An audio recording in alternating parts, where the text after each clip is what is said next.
안녕하세요. 반갑습니다.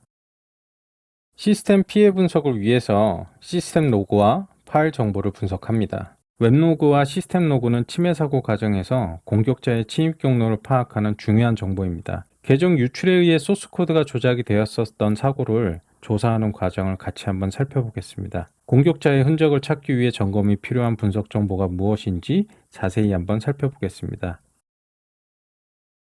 사건에 대한 개요를 간단하게 좀 말씀을 드리면, 계정 유출에 의해서 웹 소스 코드가 조작이 반복적으로 발생됐었던 사고인데요. 이 웹서버의 경우에는 세 대의 웹서버가 로드 밸런싱을 통해서 웹 트래픽을 처리하고 있었습니다. 이 로드 밸런싱 서버들의 웹 소스 코드에 아이프레임 코드가 반복적으로 삽입이 되면서 사이트에 접속하는 사용자들에게 악성 코드를 배포하는 사고였습니다. 악성 코드는 특정 스크립트 파일에 추가가 되었지만 이 다수의 페이지에 영향을 미쳤습니다. 여러 웹소스에서 해당 자바스크립트 파일을 참조를 하고 있었기 때문에 공격자는 최소한의 노력으로 최대한의 효과를 볼 수 있었습니다. 자바스크립트 파일에 추가된 아이프레임 코드는 삭제를 하여도 반복해서 삽입되는 현상들이 반복이 되었었습니다.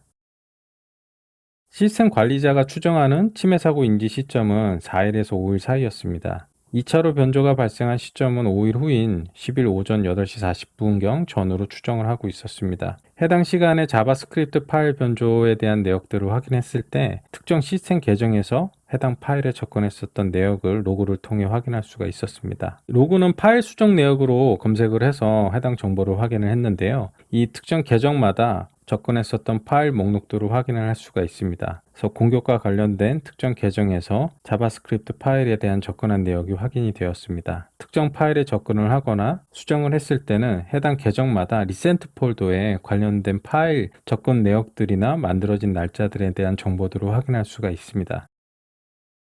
파일 접근 내역을 통해 특정 계정에서 자바스크립트 파일에 접근한 로그가 확인이 되었습니다. 시스템 접근을 통해서 두 개의 자바스크립트 파일을 직접 수정했을 가능성이 높았습니다. 사용된 계정은 세 대의 웹서버에서 동일하게 등록되어 있는 사용자 계정이었고요. 특정 사용자가 아닌 공용으로 사용되고 있었던 계정이었습니다. 파일 변조가 발생한 오전 8시에 해당 계정을 사용했었던 담당자는 확인되지 않았습니다. 파일 변조에 사용된 계정 점검 시 특정 파일 접근 내역들이 확인이 되었습니다. h.sub 파일은 인증서로 위장한 웹쉘 파일로 확인이 되었습니다.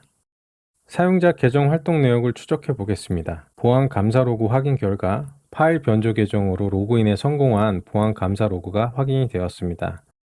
다시 한번 윈도우 이벤트 아이디 유형을 살펴보겠습니다. 528번 이벤트 아이디는 로그인 성공을 의미합니다. 구체적인 사건 발생 일자는 공개가 불가능하지만 보안 감사 로그를 통해서 확인된 침해 시점은 1년 전에 발생한 것으로 확인되었습니다. 상세한 내역을 살펴보겠습니다. 앞서 파일 변조에 사용된 계정으로 로그인이 이뤄졌습니다. 로그인은 내부 오피스 대역의 IP를 통해서 네트워크로 로그인에 성공을 하였습니다.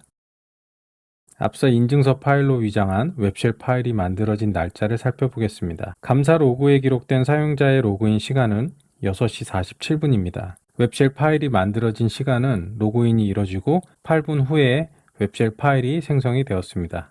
전체 타임 테이블을 다시 한번 정리해 보겠습니다. 사고가 인지된 시점은 파일 변조로 인해 웹사이트를 통해 악성 코드를 유포하면서 인지가 되었습니다. 관리자가 소스 코드를 원복하고 5일 후에 다시 한번 웹소스 코드가 변조되어 2차로 웹사이트를 통해 악성 코드 유포가 발생하였습니다.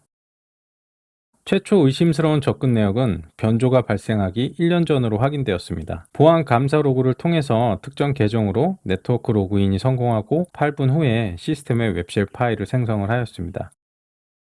공격 경로를 파악하기 위해 웹로그를 분석하였습니다. 앞서 변조된 자바스크립트 파일명으로 웹로그를 분석을 진행을 하였지만 웹로그 확인 결과 파일 변조와 관련된 로그는 확인되지 않았습니다. 공격이 발생한 시점은 1년 전으로 추정이 됩니다. 로그 보관 기간이 그렇게 길지 않기 때문에 해당 시점에 웹로그를 분석할 수는 없었습니다. 하지만 동일한 취약점을 이용해서 공격을 했을 가능성이 높기 때문에 보관된 웹로그를 기반으로 취약한 경로를 파악을 진행을 하였습니다. 웹로그 점검 시 SQL 인젝션 취약점을 이용한 공격 로그가 확인되었습니다. 취약한 URL이 존재하는 것을 확인할 수 있었습니다.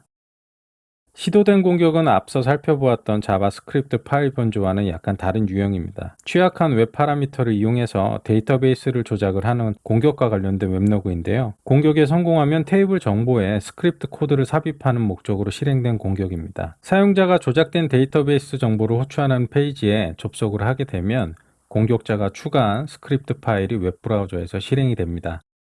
공격에 사용된 코드는 사용자의 시스템에 악성 코드를 설치하는 외부 웹페이지를 호출하는 코드를 수행을 하게 됩니다. 공격자는 네트워크를 통해 시스템에 접근하였고 이후 인증서 파일로 위장한 웹쉘 파일을 생성을 했습니다. 파일이 변조된 시점보다 1년 전에 생성된 파일이었고 이미 시스템이 공격자에 의해 장악된 지 오래되었던 것으로 확인할 수 있었습니다. 공격자가 사용한 웹쉘 파일은 앞서 설명했었던 파일 외에도 여러 개가 존재했습니다. 오래전에 침해 사고를 당했고 이로 인해 시스템 계정이 전반적으로 노출되면서 내부 네트워크를 자유롭게 드나들었던 침해 사고에 대해서 같이 한번 살펴보았습니다.